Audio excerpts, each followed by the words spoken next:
Aleluia, glória a Deus, a paz do Senhor Jesus, Igreja do Senhor que se reúne em Uberlândia, em outras cidades que estão nos assistindo.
Que às vezes nós achamos que a igreja brasileira, hoje nós somos livres, nós adoramos, nós falamos a mensagem do Senhor com liberdade, mas como que essa mensagem chegou aqui? Qual foi a história para ela chegar até nós? E é a igreja que se reúne em Roma, onde Paulo, para quem Paulo escreve essa epístola, que o Espírito Santo usa desse vaso para escrever essa epístola, ela tem uma história muito peculiar com relação às missões. Por quê? Porque foi uma igreja que foi constituída, que nasceu provavelmente de irmãos que estavam ali em Pentecostes e foram cheios, foram tocados pela mensagem de Pedro, cheio do Espírito Santo ali. E esses irmãos, de alguma forma, vão parar em Roma, ou moravam em Roma, e ali eles começam pequenos grupos. E esses grupos começam a se expandir, e começam a gerar filhos espirituais de todos os povos, uma missão transcultural. E essa igreja, ela estava já estava se desenvolvendo quando Paulo manda essa carta a eles. Porque o ideal de Paulo era passar pelaquela igreja, então ele envia essa carta. E é interessante porque Paulo está em Corinto. E Paulo não chega a visitar totalmente a igreja, ele conhece muitos dos irmãos que estão ali. Tanto é que ele cita, em toda a carta, ele cita nomes de pessoas que com certeza estavam com Paulo, muito próximos a Paulo. E é interessante porque essa igreja, ela enfrenta grande perseguição. Por volta de 64 depois de Cristo, Nero vai ser um dos primeiros imperadores que vão perseguir a igreja que se reunia em Roma.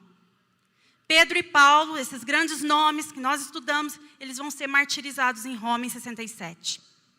Depois disso, cerca de 2 séculos e meio, esses cristãos vão enfrentar grandes perseguições e tribulações. Cristãos vão ser mortos, cristãos vão acontecer coisas terríveis. Mas o diabo, ele não cansa de perder, porque quanto mais esses cristãos eram perseguidos, mas o evangelho, ele era expandido. E esse evangelho ganhou a Europa. E esse evangelho chega no Brasil. E esse evangelho chega até eu e você. Nós somos filhos de missões, filhos espirituais dessas missões transculturais. Igreja brasileira, você é parte disso. Nós somos resultado dessas missões. Glória a Deus. Toda vez que eu vejo essa história, eu falo, uau, o evangelho chegou nessa nação. E hoje nós podemos ser considerados como uma nação que mais tem cristão. E temos liberdade. Olha, glória a Deus por isso. Mas quantas nações, e nós estamos verificando aqui, quantas nações isso não é uma realidade. Mas compete a mim e a você orar por eles. E Paulo escreve na carta, e é tão interessante o livro de Romanos. Nós podemos ver a história e contextualizar para o nosso tempo, para nós, isso chegar até nós, mas nós também podemos ver no livro de Romanos um resumo, um apanhado da nossa fé cristã. Porque fala sobre o que é condenação, justificação. Paulo vai falar muito sobre justificação. E antes de ler esse trecho, eu gostaria de falar um pouquinho sobre a essência do que está no livro de Romanos. O livro de Romanos, ele fala, né? Paulo vem trazendo e explicando, é claro, para um público específico, um momento específico, mas que nos alcança, porque faz parte da nossa fé. O que seria condenação? Por meio de um homem, o pecado entrou no mundo, Adão. Por meio de um homem, algo chegou até nós, a maldade, o pecado, a falta de paz, que significa o distanciamento com Deus, entrou no mundo. Mas por meio de um homem, a nossa justificação também entrou. A nossa vivificação também entrou, Jesus Cristo. Então esse livro está recheado, ele fala sobre o poder e a autoridade de Cristo. E como ele é importante para as nossas vidas. Glória a Deus. E quando nós experimentamos a justificação, quando nós experimentamos, nós temos essa experiência de aceitar ao Senhor de coração. E o que significa aceitar? Por meio da fé. Claro, é a fé que é a nossa resposta e a graça de Deus. Porque tudo é um acontecimento que está paralelo. Fé, que é a nossa resposta diante de Deus. Eu respondo entregando a minha vida, a minha alma diante do Senhor. O que é essa entrega? Eu falar assim, Senhor, a partir de agora, eu entrego a minha vida aos seus cuidados. Isso, por meio da fé, está relacionado à salvação. Senhor, mas eu aceito, eu entendi o evangelho de Cristo. É interessante esse evangelho, bacana. Então, só aceitar não te leva à salvação. Né? Mas você precisa responder e dizer assim, Senhor, a partir deste momento, a minha vida pertence a Ti. O Senhor vai dirigir a minha vida. E agora nós entendemos o que Paulo está escrevendo aqui para a igreja em Romanos. Então, Romanos 5, de 3 a 5. Não só isso, mas também nos gloriamos nas tribulações, porque sabemos que a tribulação produz perseverança. A perseverança, um caráter aprovado. O caráter aprovado, esperança. E a esperança não nos decepciona, porque Deus derramou o seu amor em nossos corações por meio do Espírito Santo que Ele nos concedeu. Querido, alguém que foi justificado por Cristo, o que é o justificado? É aquele que Deus imputou a ele a justiça que estava sobre Cristo. Então ele fala assim, agora você aceitou Jesus Cristo, entregou a sua vida aos cuidados do Senhor, a vida não é mais sua, mas você vive em Cristo, e Deus agora olha para a sua vida e diz assim, eu não te condeno. Aquele que poderia nos condenar, não condena. Já não há mais condenação para aqueles que estão em Cristo Jesus, nosso Senhor. Você foi justificado. Você foi considerado justo. Aquele que poderia te acusar, porque Ele é santo, porque é o único que pode, te considera justo. Porque você resolveu dar um passo e colocar a sua vida submetida a Jesus Cristo. E essas pessoas que são justificadas, elas têm paz com o Senhor. Elas vivem uma paz porque elas são submissas a Cristo.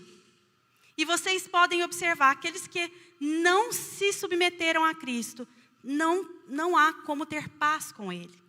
São considerados inimigos do Senhor. Mas isso é o que está na palavra. São consideradas. Porque ela não tem paz, ela não experimentou essa paz.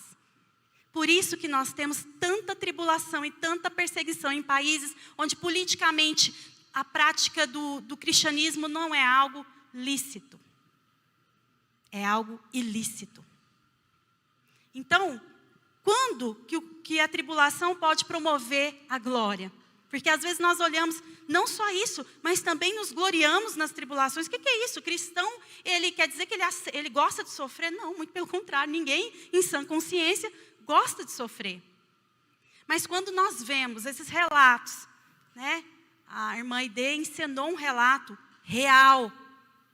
Quando nós observamos que esses irmãos, eles entendem que lá, né, eles não terão paz, mas eles escolhem deixar todo o seu lugar de conforto para levar o evangelho de Cristo, para ir.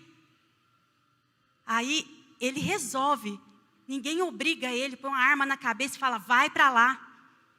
Os missionários não vão porque eles são obrigados, eles vão porque eles respondem a um chamado. Eu vou, Senhor.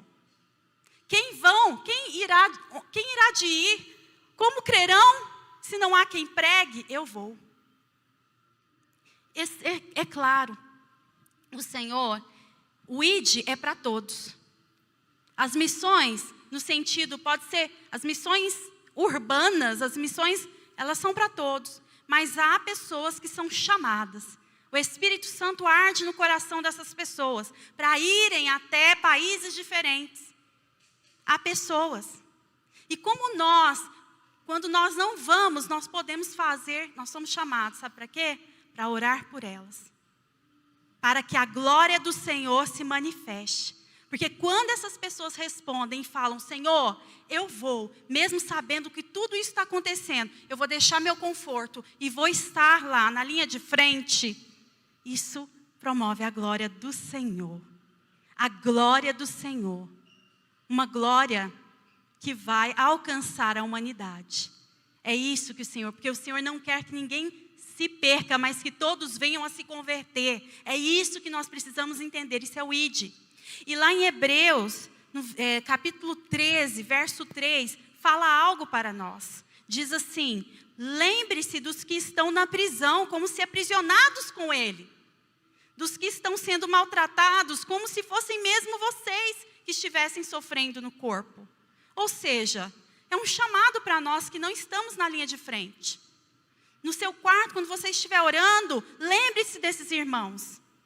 Não se trata apenas de uma mera lembrança, mas trazer à mente e o coração àqueles que estão na prisão. Isso é um convite para a oração. Revela a ideia de um vínculo com aqueles que estão sendo maltratados. Nos convida a colocarmos no lugar deles. Quando nós, em espírito, começamos a clamar, eu creio que todos aqui que já oraram nesse sentido sabem do que eu estou falando, é uma experiência real.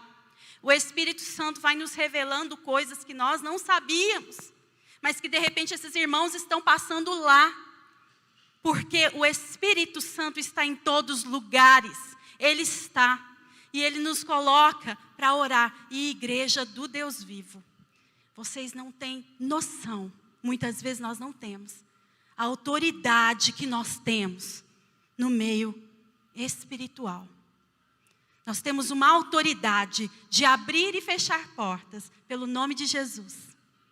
Isso foi nos dado.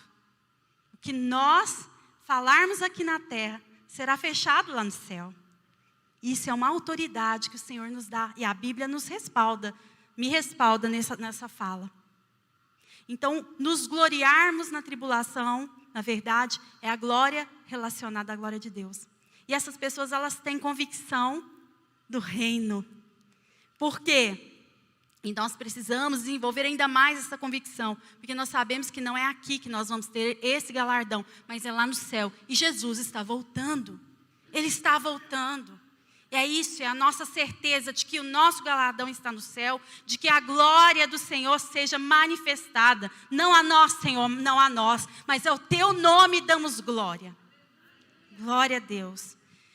Mas Paulo também escreve, sabemos que a tribulação produz perseverança.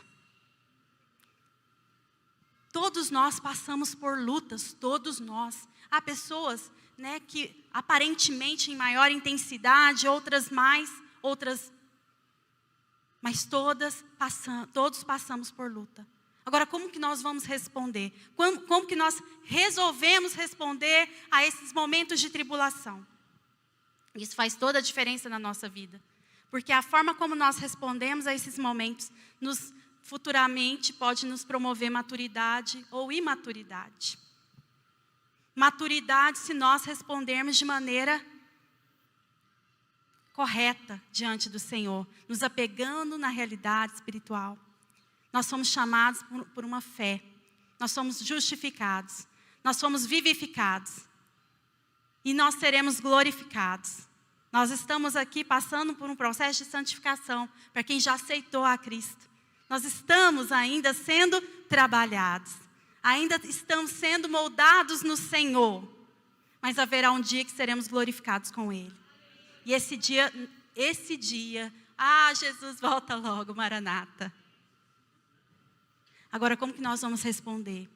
Muitas vezes, a vontade que temos, quando nós passamos por tribulação, é largar tudo e falar, chega, Senhor, está difícil demais. Imagina esses missionários. Imagina esses homens e mulheres que estão na linha de frente e dizendo assim, não, está difícil. E quantos já morreram por isso? Quantos já morreram? Mas quando nós aceitamos e nós permanecemos na presença do Senhor, certos de quem é o Senhor na nossa vida, certos de que é o Senhor que nos justifica, certos que é o Senhor que nos acompanha, porque a palavra diz, no mundo tereis aflições, mas tem de bom ânimo, eu venci o mundo. E eis que estarei convosco todos os dias, até a consumação dos séculos. Não tema, o Senhor está contigo. Não tema, igreja, o Senhor está contigo, Ele não te desamparará. Às vezes, nós não ouvimos o Senhor falar, porque nós estamos tão agitados. A ministração de quinta, nós estamos tão agitados que nós não ouvimos os sussurros do Senhor dizendo, aquieta a tua alma. Aquieta a tua alma, porque eu estou cuidando das coisas. Aquieta a tua alma, porque eu estou contigo. E esses irmãos que estão ali na linha de frente com certeza, a certeza que eles têm é de que o Senhor é um Deus que está com eles. Tem uma irmã, que também é conhecida como Mary. Olha o que ela fala, é uma jovem cristã, ex-muçulmana. Olha o que ela diz. Pense em como você ama profundamente alguém. E ela já enfrentou perseguição. E sempre que você pensa sobre essa pessoa, você se conforta. Você sorri inconscientemente e pode suportar tudo. Então, nada mais parece tão importante. Jesus Cristo é assim para mim. Eu realmente o amo. E no início fiz um pacto com Ele para permanecer fiel. Ele é o meu amor divino que nunca muda. Então, independente das más notícias, independente das perseguições, independente do que vier a ocorrer, independente se há uma guerra invisível ou não, o nosso Deus está conosco. Certos, Ele é um Deus presente. Ele está presente em nossas vidas. E o caráter, e Paulo ainda diz lá, e a perseverança, um caráter aprovado. E o caráter aprovado produz esperança. E a esperança não nos decepciona, porque Deus derramou o seu amor em nossos corações. Olha só, o caráter aprovado está dizendo sobre maturidade. Gente, na educação humana, agora eu vou falar um pouquinho como professora, né, questão da educação. Nós precisamos passar por experiências. Nós só aprendemos aquilo, gente, isso é da nossa realidade, da nossa humanidade.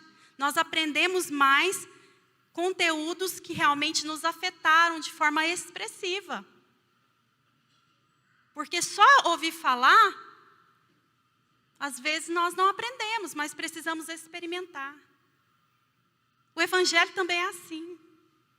Ouvir falar não vai mudar muitas coisas, mas experimentar. O Senhor, e experimentar muitas vezes traz vem no pacote, alguns momentos de dificuldade. Por quê? Porque nós precisamos aprender, e o Senhor sabe disso. Nós precisamos experimentar, aquilo precisa fazer sentido para nós, senão aquilo não vai entrar dentro de nós e causar transformação. A transformação do nosso caráter depende das nossas experiências. E essas experiências, elas são impactantes quando nós passamos, muitas vezes, por momentos de grandes dificuldades. E quando nós rompemos esses momentos, aí você fala, uau, o Senhor esteve comigo. Quantos homens e mulheres que estão aqui, eu tenho certeza, têm experimentado o Senhor. Eu tenho certeza que você tem experiências com o Senhor. Eu tenho certeza, porque Deus, Ele requer isso de nós, de todos nós. Deus não é ruim, não. Ele entende a nossa essência. E Ele sabe que nós precisamos experimentá-lo espiritualmente. Nós precisamos buscá-lo. Então, o caráter aprovado é esse caráter que realmente experimentou o Senhor.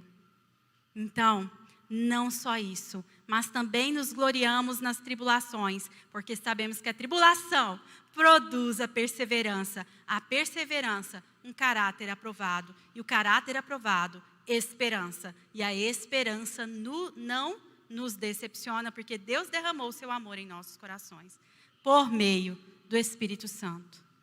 E pensa numa coisa, queridos, quando você está em Cristo, nas tribulações Ele está com você. Esse é o grande diferencial. Porque não é só quem está em Cristo que passa por tribulação. Quem não está também. Só que quando nós temos Cristo, nós temos um diferencial. Ele está conosco e Ele nos ajuda a romper esses momentos de dificuldade. E com certeza esses irmãos que estão nesses países de grande perseguição, Coreia do Norte, Eritreia, Irã, esses irmãos que estão passando por essas dificuldades, eles têm consciência de quem eles são em Cristo, do que Cristo fez por eles. E olha que interessante, aquela ministração com a Aide, eu achei tão, assim, isso impacta tantas nossas vidas, porque a irmã está ali sofrendo por amor de Cristo, e mesmo assim ela pede, Senhor, me perdoa, Senhor, pelos meus pecados, perdoa as minhas, porque nós somos humanos, e muitas vezes vem pensamentos difíceis. Nos perdoa, Senhor. E ela se entrega totalmente a esse Deus Todo-Poderoso. Glória ao Senhor. Glória ao Senhor. Aleluia. É Cristo quem nutre a nossa fé. Põe isso na sua cabeça. Não é você que nutre a sua fé. Porque é uma ação da graça. E não é porque somos bonzinhos, mas é porque nós respondemos a um chamado irresistível do Senhor. É por isso. E a graça está sobre as nossas vidas. Aleluia. Amém, igreja. Essa é a passagem que o Senhor passou, né? Que Portas Abertas trouxe, livro de Romanos. Estejam meditando durante a semana nesse livro. Aleluia. Quero convidar a igreja a ficar sobre os pés. Nós vamos orar. Coloque a sua vida diante do altar do Senhor. Deixe o Espírito Santo falar com você nesta manhã. Coloque a mão no seu coração e comece a orar. Comece a orar. Eu não sei como você entrou aqui, querida. Eu não sei, mas o Espírito Santo sabe. E eu sei que o Espírito Santo que está neste lugar, que está em mim, está em você, ele vai falar com você. E você vai colocar diante do altar do Senhor. Eu não sei se você está passando por grandes tribulações, onde a sua alma está angustiada. Mas eu quero te dizer que o Senhor nos conforta. O Senhor nos carrega no colo quando nós precisamos. Quando nós entregamos a nossa alma diante dEle. Nós colocamos fala, Senhor, a minha alma, a minha vida, a minha família, o meu emprego, a parte econômica, aos seus cuidados dirige a minha vida. E quando você coloca nos cuidados do Senhor, você não precisa ficar, Senhor, ai. Não, Deus vai dirigir a sua vida. Entrega a Ele. Coloca isso. Aleluia. E vamos orar também por esses irmãos. Aleluia. Senhor, nós estamos na Tua presença. Nós estamos na Tua presença.